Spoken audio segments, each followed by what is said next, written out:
I'm happy to receive you in this session of the webinar, the first one of the year.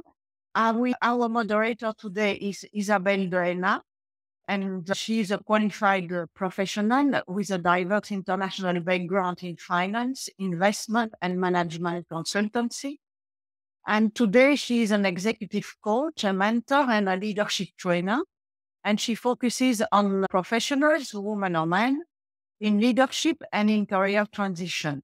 So she will be moderating the event. We will be recording the speech of Elena and the presentation, and then we stop the recording as usual for the breakout session and the Q&A. So I give the word now to Isabelle, and she will start with the moderation of the meeting. Thank you, Christine, and welcome everybody. So this webinar or presentation, or actually interactive workshop rather than just a theoretical webinar, is within the context of the Global Women Hub. So I think that several of you already know about the Global Women Hub, but I just want to recall the main points about it. It's a non-for-profit association which was established in 2019 and which focuses on cooperation between men and women in their private and professional lives to achieve gender equality and work-life balance integration. And this globally. We like to work across the world and across cultures. And the Global Women Hub aims at achieving a culture of collaboration between women and men in their professional and private lives. And our aim is to develop communication, mutual understanding, respect, cooperation, and practical solutions. So the 4 key objectives of the hub are to enhance education and research, promote gender equality at work, so that's in professional lives, and also life-enhancing co-responsibility at home and in parenthood, and promote specific policies such as women in STEM, women in entrepreneurship, and women in leadership, all of which, as we know, remain challenges in many cases. Now, the association solely functions with volunteers and private donations, and we aim to give free access to information, studies, webinars, and we rely on donations from our supporter community. So feel free anytime, if you like what we do, to go to the website homepage and to donate via the donation button. It's a very easy process to donate. Every little helps, so don't feel that any donation is too small to make a difference. So thank you in anticipation for that. And I'd now like to go on and introduce Helena Domingue, who is our presenter for today. So Helena is a conversational intelligence expert and coach, driving high-achieving women to break through barriers and soar to new heights in leadership. And with her empowering workshops and personalized coaching, she helps women unlock their full potential, leading to profound personal and professional transformations. And her engaging approach encourages clarity, confidence, and joy, making her a sought-after speaker for organizations aiming to nurture empowered and influential women, which hopefully we all are here in this room.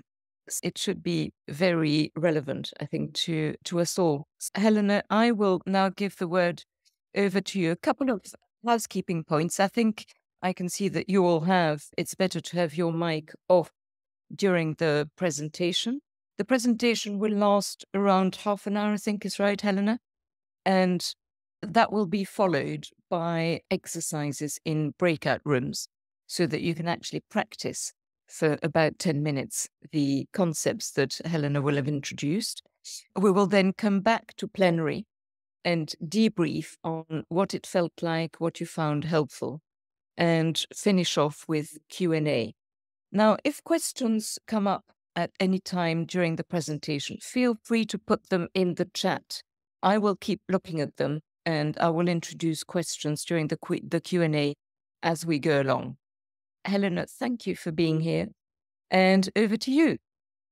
Thank you for having me, and thank you for the introduction, Isabel. And I really sponsor and applaud the platform that you have created for people to feel the possibility and the insights and the knowledge on what it means to have this real inclusion and integration in the ways that we work, in the ways that we live.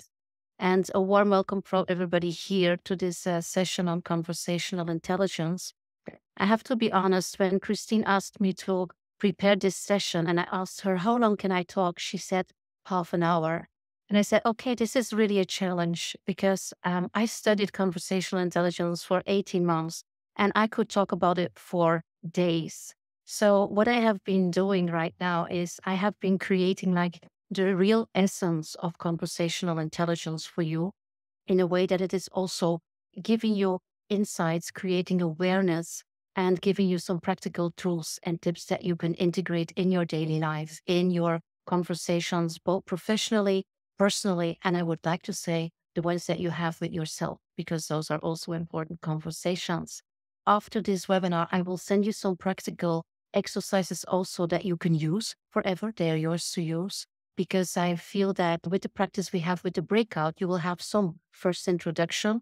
But if you want to go a little bit deeper, I want to give you the opportunity to do and to use these templates or formats for whenever you need them or you feel you need them in order to prepare a difficult or uncomfortable conversations, because then, of course, it matters the most.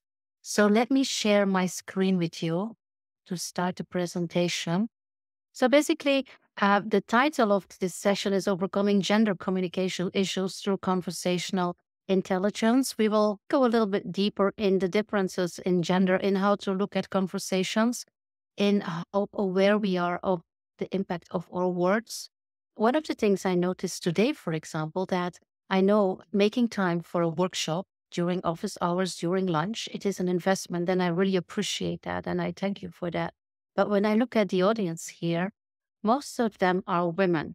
I'm not going to go deeper into that right now, but maybe we can go a little bit deeper in the Q&A, because there is a reason for that. And it's basically, again, confirmed that there is a gender relation with how aware and how open we are and intentional we are with our conversation, but later more of that. So basically, what we are going to do today is I'm going to give you some principles about conversational intelligence so that you understand what it is. Because we all know the IQ that has been integrated in our lives, in our schools, in our studies for decades. We know emotional intelligence. But what about conversational intelligence? What is it? And how does it work? And then I'm going to give you some CIQ essentials, conversational intelligence essentials, which are some tools, some skills, capabilities that you can learn. You can develop those muscles in order to implement them into your conversations. We're going to have this breakout session, which is a 10-minute session. And I hardly advise you or invite you to participate if possible, because listening to a presentation or reading a book about something is completely different from practicing it. And you will all relate to when you read a book on how to play tennis. It doesn't mean you know how to play tennis. You have to be in the field. And these breakout rooms are just a very safe, easy way to get introduced and be able to practice something in an environment that is very supportive to be vulnerable. So I invite you to practice that. And then, of course, we have the time for some reflection and Q&A. When we are talking about conversational intelligence, we are talking about the body of work that was created by Judith Glaser, late Judith Glaser. She was very well connected in a lot of academic situations, and she has basically developed a body of work that is very much researched on neuroscience. So everything that we are bringing here and that she brings in conversational intelligence is based on neuroscience. And that is a very important thing to know, because we can have principles and ideas and theories, but if we don't know why they work like this or how they work, then it's sometimes very difficult to integrate them and implement them. So this is different here. And so I would like to start with the 3 levels of conversations that we have in our daily lives. And to me, this was an eye opener, and I will explain you why. There's first of all the transactional level of conversations, and this is exchanging information, very superficial, telling what you are doing, what you need. You could say like in your personal life, talking about, I'm going to be home at 5, or I'm going to do the grocery shopping. Is there anything you need? Or you could take that to the personal level where you say, okay, meeting is starting at 3. It will last 2 hours. This is basically transactional. Not a lot of in-depth, not a lot of emotions involved, purely basically information in exchange of data. The second level of conversations is what we call the positional level. And this is a level that we see a lot in organizations.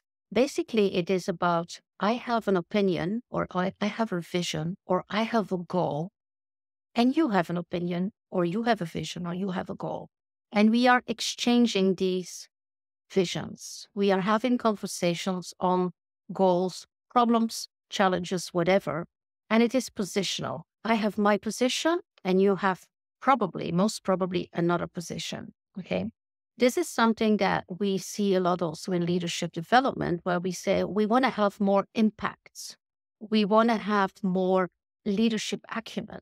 We want to have people following us. I am the manager. I want my team to be compliant, things like that. So as you already can understand, in positional conversations, basically the person who is the most superior, or in the hierarchy, the highest, or the person who is best equipped with conversational abilities, win. So we are here talking about winning and losing. And this is something that I saw happening a lot in corporate life, in life in general also. And when I felt there's something missing, what is missing?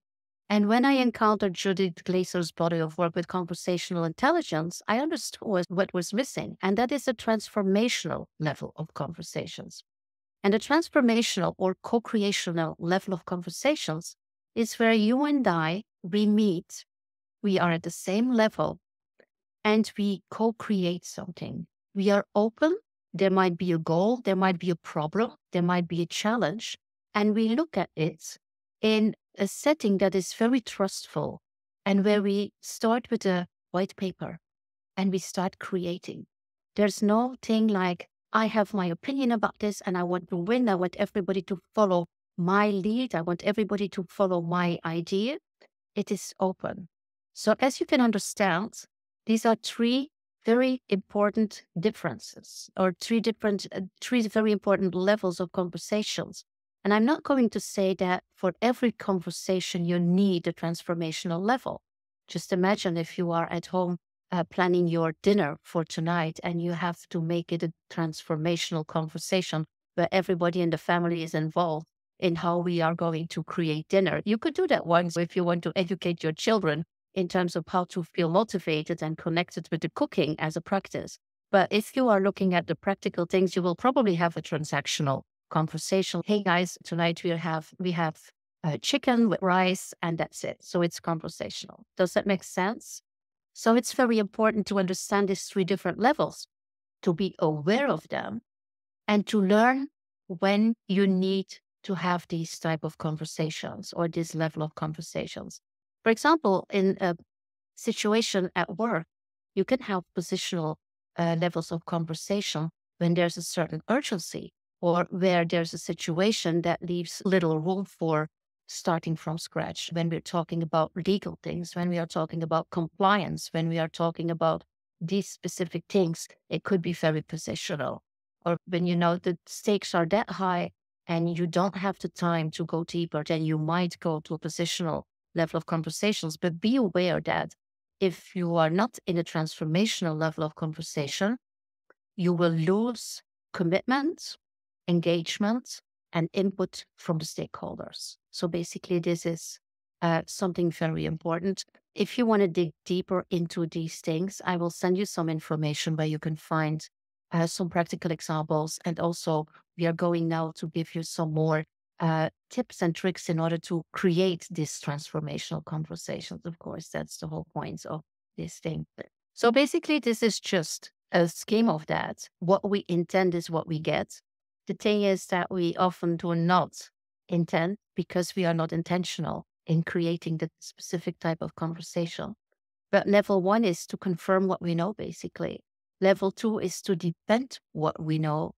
And level 3 is to discover what is and what can be. Okay, are you with me? So let's go a little bit deeper to how to create these levels of conversations. And I want to introduce to you the 5 conversational mindsets, and they are here in a row. They are, oh, okay, I'm here already.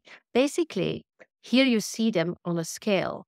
And what we can do here is understand how we are stepping into conversations and how other people are in these conversations. So this is about mindset. And there's a lot in this graphic. I'm aware of that. So I'm going to try to explain it to you as good as I can. So if we look at the mindset, think of a recent conversation. Think of a recent conversation that was a little bit difficult, that was uncomfortable. And think of what was the mindset that I had when I stepped into that conversation. Were you a resistor? Were you saying, no, I don't want this. I don't agree. And I'm going to do everything I can to disconnect from this or to find arguments in order to not to make this happen. I don't want to be here. I don't want to be in this conversation.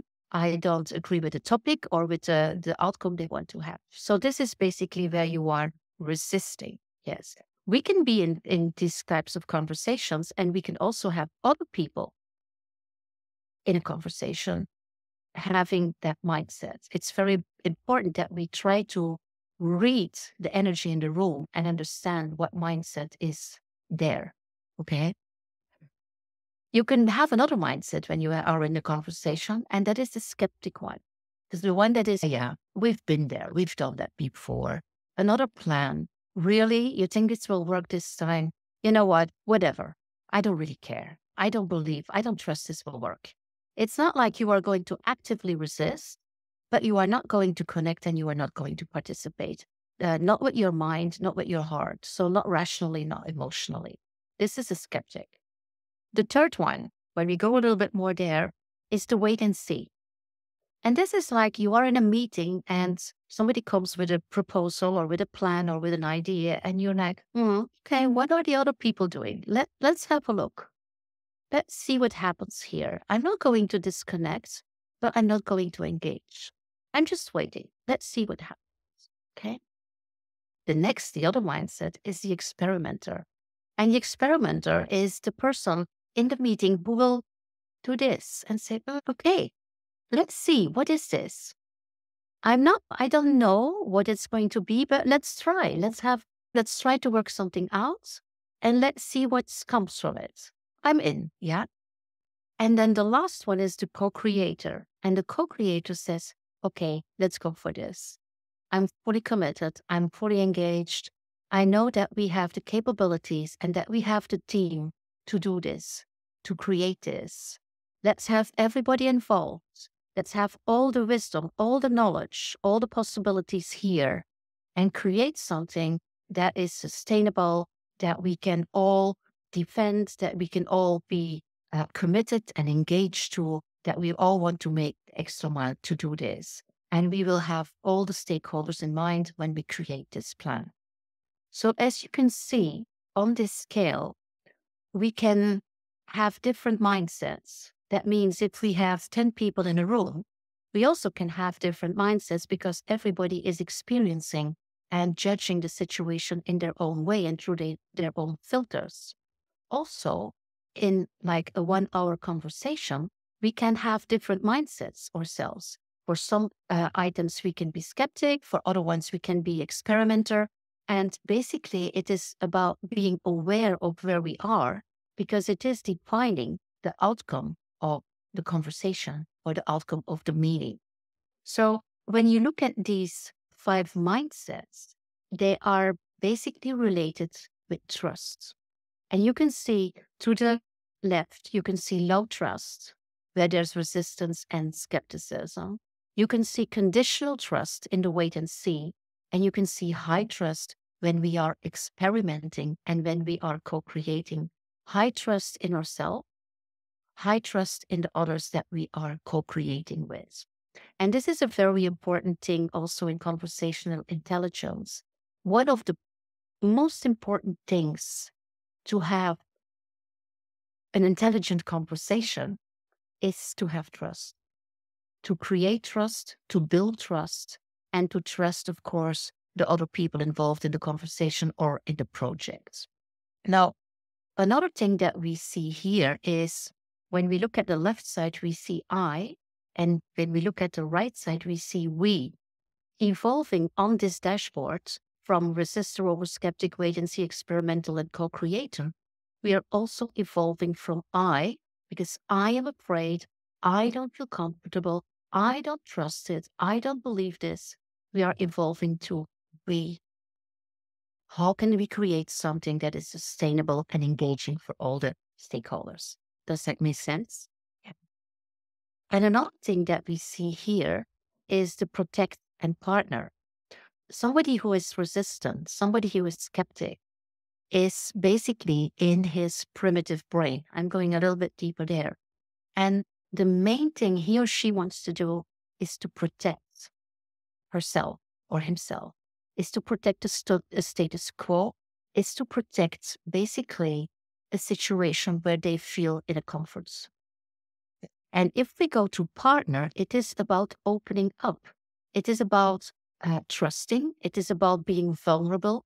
It is about being patient, seeing possibilities, seeing opportunities.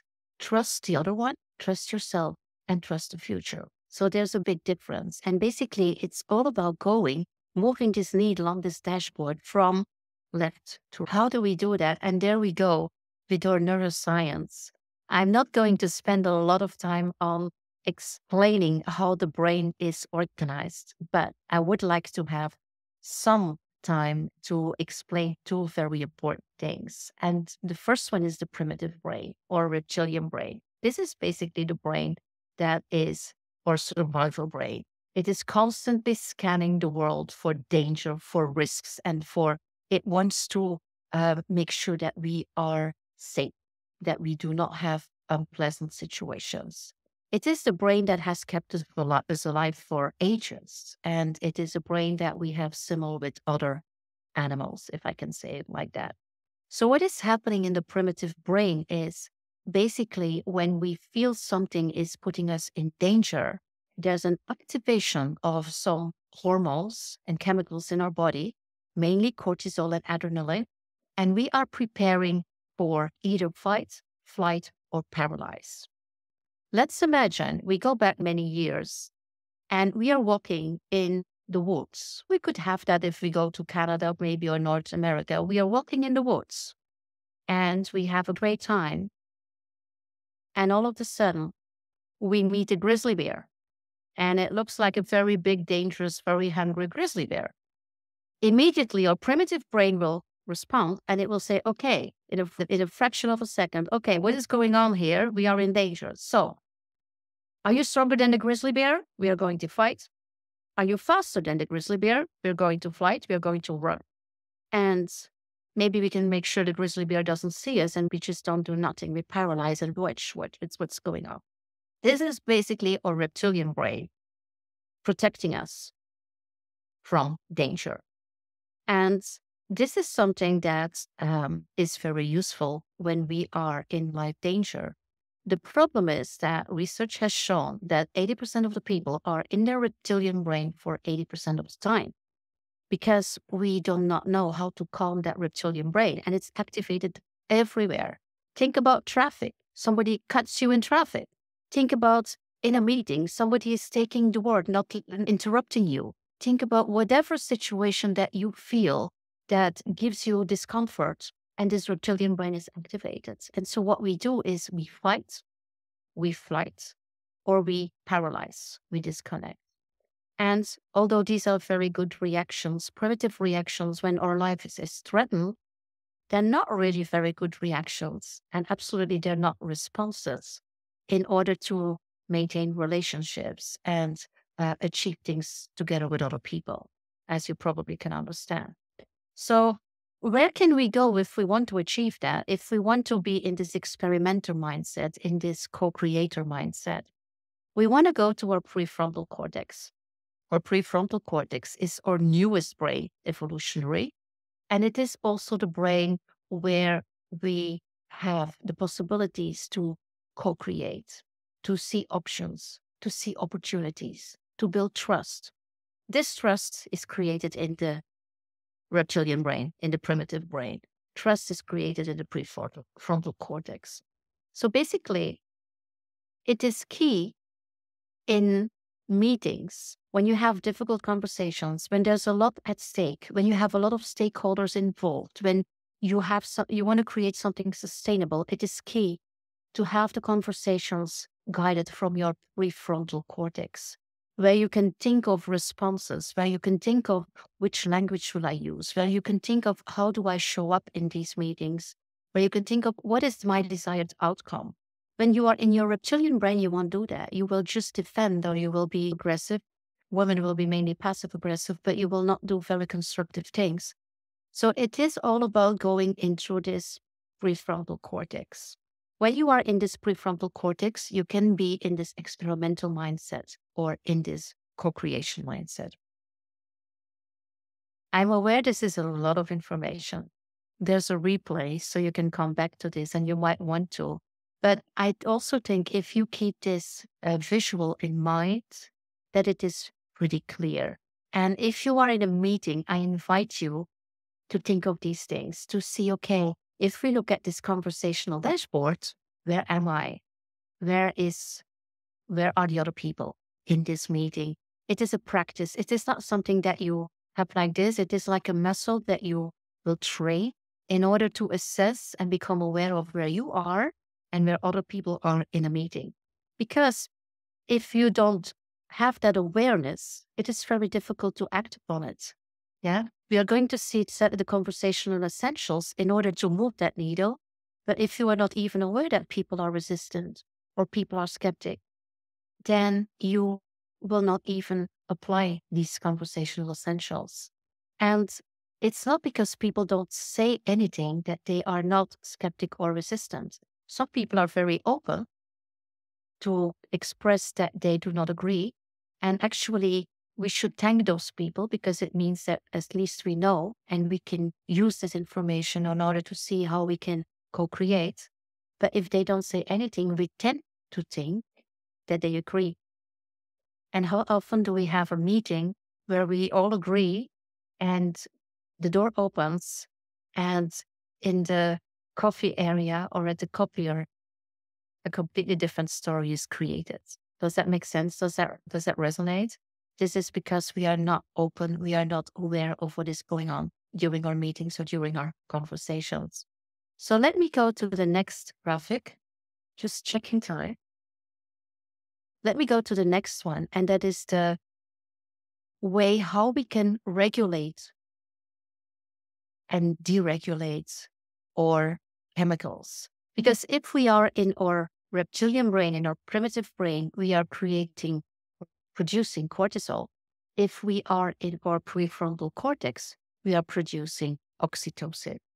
And here we can see what behaviors are creating cortisol production with other people that we are having a conversation with. It is when we exclude, when we are judgmental, when we are withholding information, when we are behaving like we know everything, when we are dictating, when we are criticizing, then the other people are creating the defense mechanism and they go in skepticism or resistance. When we want to move the needle and get people into their executive brain and the prefrontal cortex, in our meetings, what we need to do is we need to demonstrate behavior that is regulating oxytocin, like inclusive conversations and communication, appreciating what is and appreciating who is, expanding on information and on questioning, sharing, discovering, developing, and celebrating. So basically, these are behaviors that we can adapt and adopt in our meetings, in our conversations, in order to move this needle. All right. Does that make sense? So let's go then. I will skip this because I'm trying to be aware of the time. I'm going to give you some ways that you can calm that reptilian brain. When you are in a meeting, when you are in a conversation and you feel that you come in resistance, you feel irritated or frustrated, there are some ways that you can calm down that reptilian brain. And the one that is the most important is breathing. Breathing allows you to calm down your reptilian brain, because when your reptilian brain is activated, you will feel that you will breathe very superficial in the top of your lungs, because you are ready physiologically to do something, to fight or to flight so your muscles are tense. So if you feel this happening in your mind, in your body, just breathe. Okay. And sometimes it helps to take a break.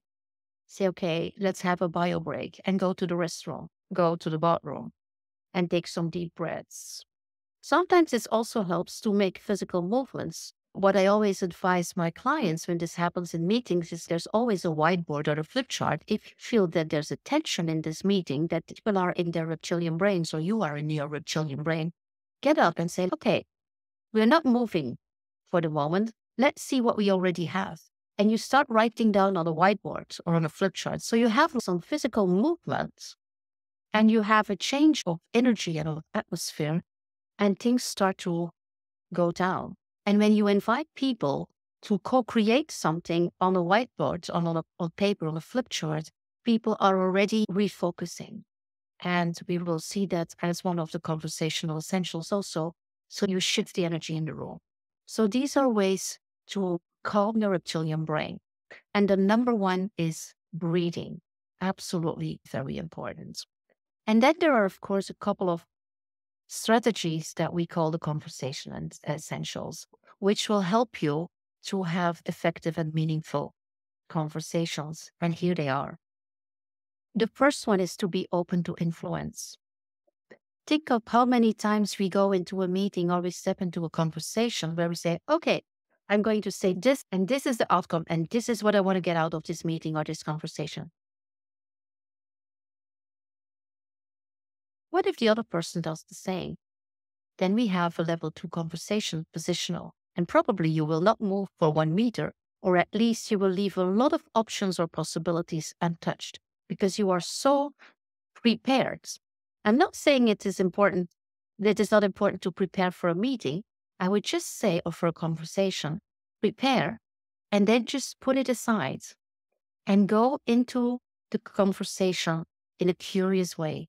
What is going to happen here? We have a goal, we have a challenge, we have a problem. How are we going to do this? I'm curious. How will the others look at this? I'm curious. How will other people bring solutions to the table, or what will they bring to the table? So be open to influence. Don't say, this is the only way, it's my way or the highway, because that will really block you in the possibilities. The second one is priming for trust. Prepare other people on the meeting, on the conversation. So, suppose you have your boss and things are not really very, very comfortable because some things have happened in the past.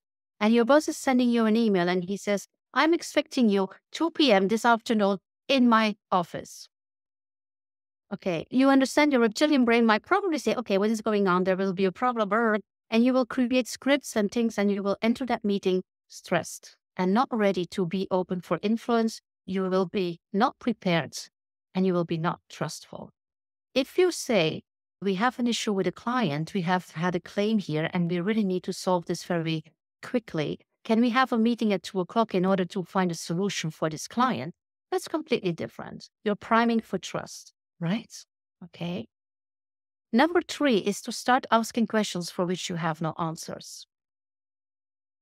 Probably you might say, we always ask questions for which we have no answers. And I would say, really? Because there's a lot of rhetorical questions that we ask. There's a lot of questions where we only go into the surface. The questions for which we have no answers are questions that are basically going a lot deeper and a lot further. They could be like strategic questions.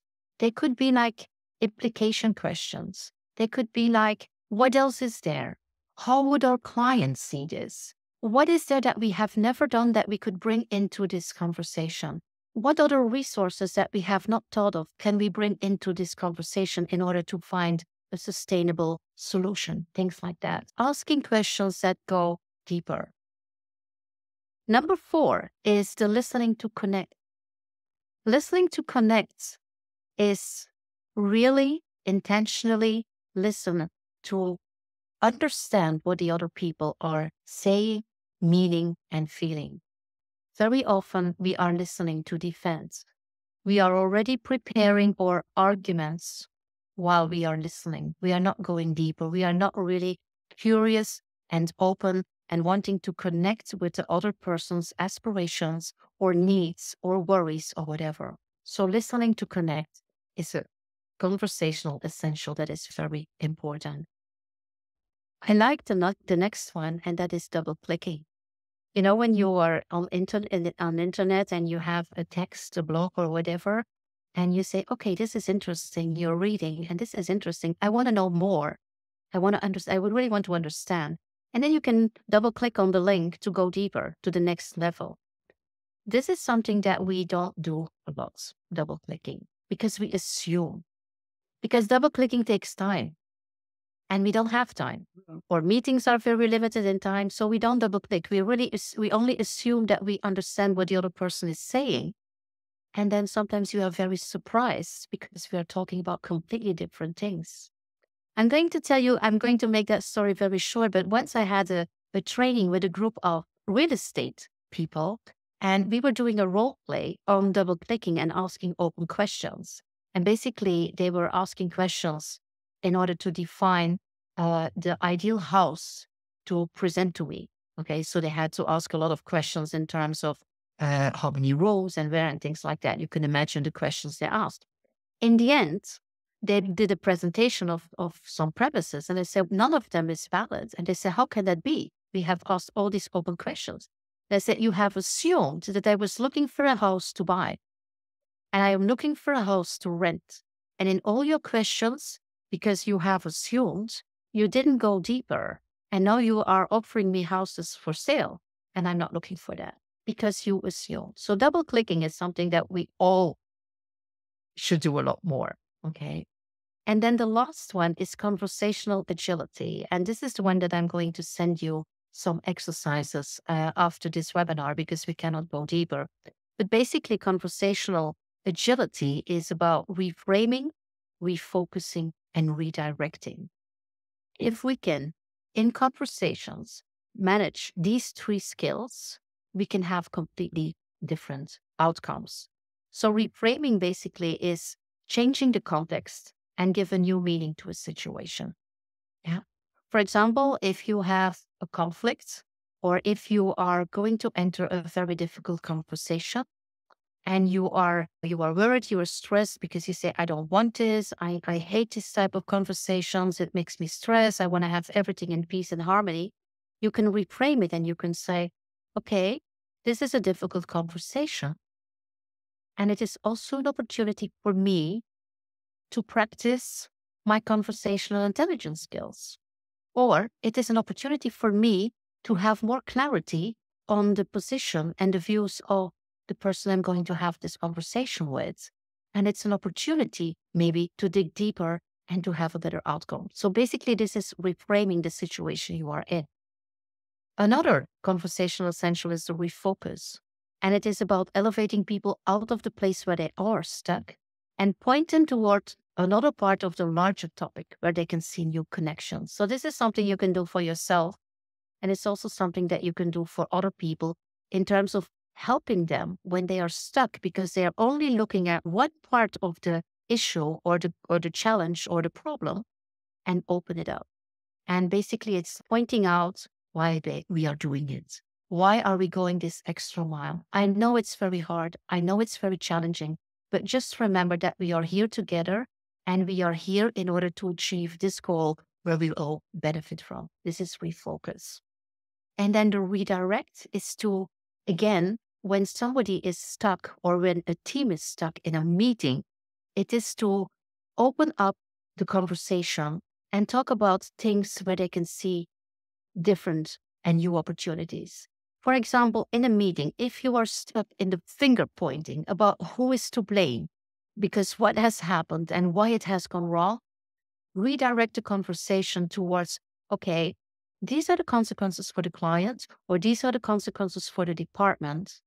Now, how can we find a solution? So it's basically taking the team or the person away from where they are probably in their reptilian brain and going to, okay, let's think how we can solve the problem and make sure that the client is happy, or we can continue with our project in a way that is benefiting for everybody involved. All right. We can still open the floor for debrief on how it felt to listen or ask questions differently. Absolutely. I'm very interested to hear. As I already said, it is a little bit artificial, but still, you had the intention to have some essentials practice. So I'm very curious to find out how you have experienced that, the ones that were in the breakout room. Who wants to share? Was it hard? Was it easy? It was hard for me, I think, because with Magda, we focused on the word trust, and how to create trust, to recuperate trust, and so on. And we find ourselves in two different environments. We chose the work environment, and she's in an agency for selling buildings and renting buildings, and I'm more in a political environment. So finally, we could find a solution for lack of trust in the work environment. But in the political environment, we remain with open questions. But it was good to see. Yep.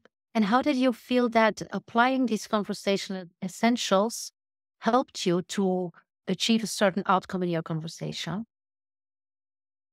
We had a dialogue. Yep. Marta, if there is something to add, feel free. Are you there? No, maybe she. Yes, sir, I am. Yeah. Yes, I'm Marta. Hello. Yes, I think we were open to see the different points of views between our different businesses. And I understood why for her it was different than for me building trust, or when it's lost, because the different environments. Yes, we were listening to each other. So I think it was a very positive conversation, even though we have different points of views. And yes, Chris was asking me questions. I was asking her back. So it was very interesting.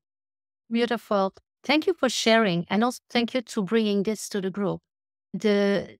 What is very relevant and what I would like to bring to everybody here, that is, you were talking about the concept of trust. And basically, when we talk about trust, sometimes we feel that we all have the same idea about trust. And as Christine was saying, because of our different situations, and so also because of our different experiences and our different filters and maybe different values, we give a different meaning to trust. And you have been able to elaborate that, to dig a little bit deeper in that. And now you are understanding that there are different concepts of trust depending on the situation, on where you are. And this is really very important because a lot of misunderstandings arise if you do not do that. If I go back to this example where I was with this real estate people, one of the questions they asked is, do you want a big garden? I say, yes, I want a big garden. They didn't double click. But what is a big garden for them is not necessarily a big garden for me. So basically a double click question would be, what is big for you? How many square meters?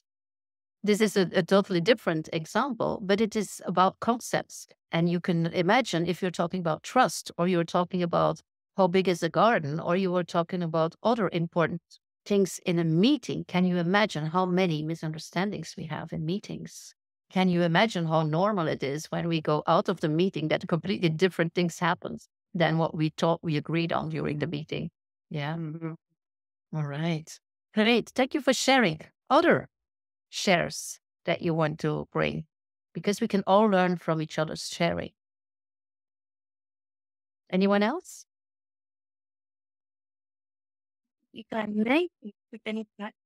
Yes, Tiffany. Where back together. I realized on the matter of trust that since we were free in our conversation, I didn't trust myself enough, although I didn't dare to ask questions because I understood that you and Laura knew each other from before. So you were more entitled to ask questions than I was.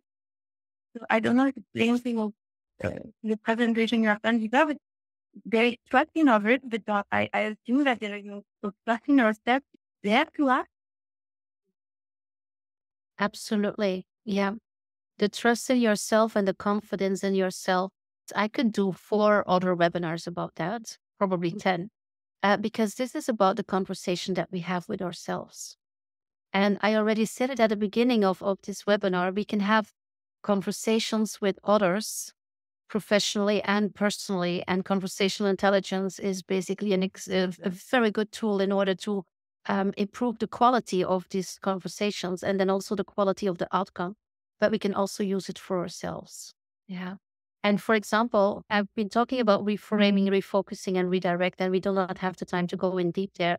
But if you feel uncomfortable to ask questions, you could, for yourself, reframe it. And you could say, okay, I might feel uncomfortable, but what is there to lose? I'm here in this meeting room, in this Zoom room with 3 or 4 other people. If I ask a question and it falls low, what's the worst that can happen? That's a conversation you can have with yourself in order to build more confidence. Laura also said it. She said, I wasn't really sure if I could, but she did. And as you can see, nothing happened. I was happy with it because it was giving us the opportunity to learn. So you can have these conversational essentials also with yourself. Does that make sense? Does that help you? With me, but I Okay. relate that the behavior I had during the 5-10 minutes I can start, it's the behavior I had in a meeting as well when I met new people that they have authority or seniority or whatsoever. I wait a bit more because be sure that I can intervene and my intervention will be good. Or Yeah. Yeah. I understand that. So this self-doubt, I see that in a lot of meetings, especially with women, with a lot of women. And the thing is that you could ask yourself, what's the worst that can happen? Or you could reframe it and say, what if I don't say this? Because this is something very important. This is something very much contributing value to the conversation. So what if I don't say it? It's a loss. yeah. And try to do this with baby steps. Yeah, you don't have to do these things in big, important meetings where you feel a little bit intimidated. Just build that muscle. It's like when you run a marathon, you don't start and you never run. You don't start with 20 kilometers. Yeah, you start with the little things 1 minute, 3 minutes, 5 minutes. It's the same in building this muscle. Yeah. Awesome. Other things you want to share or questions you have? I'm very happy to. We have 5 more minutes, I think, Isabel. Is that correct? Yes, that's right. That's right. I was about to say time for last questions or a wrap up. Anybody? It's your moment. Maybe one question from my side. Yes, Melanie. There's some theme or I don't know the exact words that distinguish women and men in all of conversational intelligence, and that that by knowing it, we could be better in also being quicker in the transformational discussion with men colleague, for example. And That is a very good question, and it is also a very deep question. It is said that conversational intelligence is universal. It is also said that it is gender neutral, although I don't believe that we have done enough research in order to really state that. If you look at, I showed you this visual with the down regulation and the up regulation. And if you look at the behaviors for up regulating the level of conversations and basically creating oxytocin energy and chemicals in yourself or in other people, then you will see a lot of behavior that is labeled as feminine. I'm not saying that is behavior that is only executed by women, but it is feminine behavior. And the point is that we can only invite everybody to develop and to access these feminine qualities in ourselves. And conversational intelligence is about awareness, as you can see, because this is not like rocket science. It is based on neuroscience, so there's a fundament. But this is not rocket science. This is awareness and intention. And I can only invite you to build this muscle, because when you feel that you have more impact on the outcome of your conversations, you will also build your self-confidence. If you feel more self-confident, you will also be more willing to bring your message to the table, because I see a lot of women saying nothing or being very uncomfortable to bring something in a meeting room, because there's always people dominating a meeting room. And it's not only men dominating a meeting room, but there's a lot of masculine and sometimes toxic masculine behavior.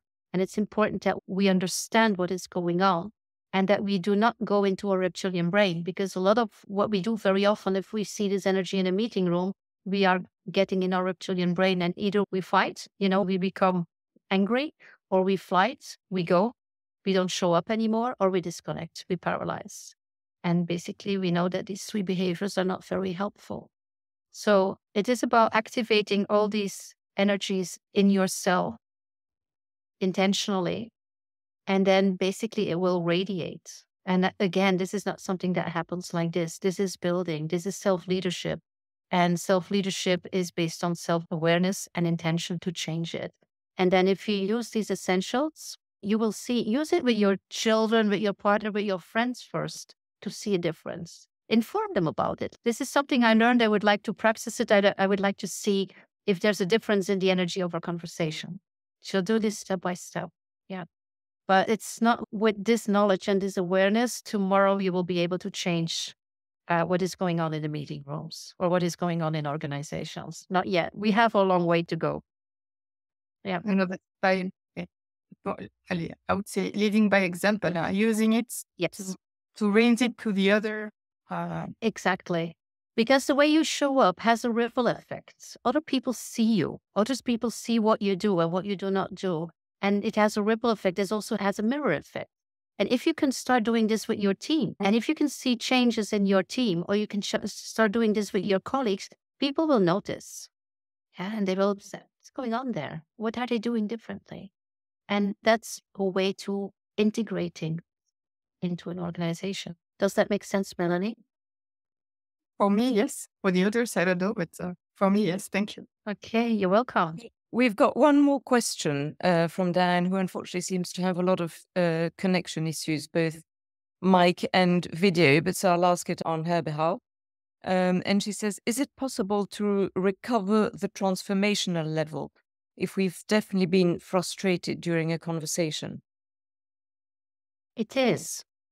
The thing is that if we are extremely frustrated, so we are in our reptilian brain, then something happens. And I'm going to explain it a little bit metaphorically, but we call it the amygdala hijack.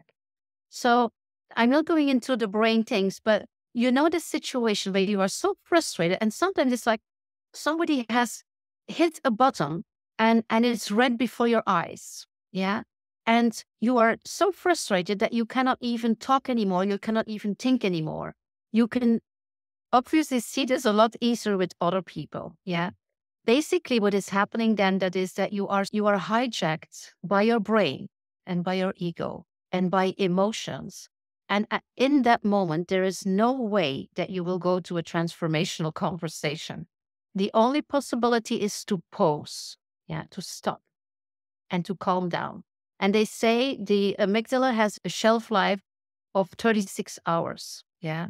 So if you feel extremely frustrated or emotional or angry or sad or whatever, or you are in a conversation with somebody who is like that, for example, you are an HR manager and you have a conversation with somebody that you have to make redundant, and this person is panicking and crying and whatever, we know that whatever you will say, it will not enter, it will not work. So what I advise you to do there, if you feel that frustration, and sometimes then it's difficult to do that, especially if you have that situation with other people, is to understand that, to show empathy and to say, okay, this is very difficult right now. So what would you say if we have a break here and see how we can calm down, how we can come back to a reasonable level of conversation, and then we continue that conversation. When do you think that would be possible? Do you think it's a good idea if we do that tomorrow afternoon?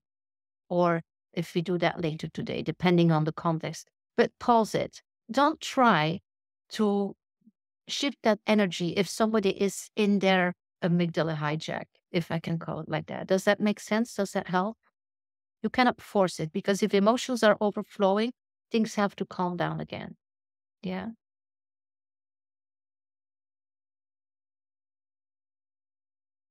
I think we've You're come, welcome, Diane.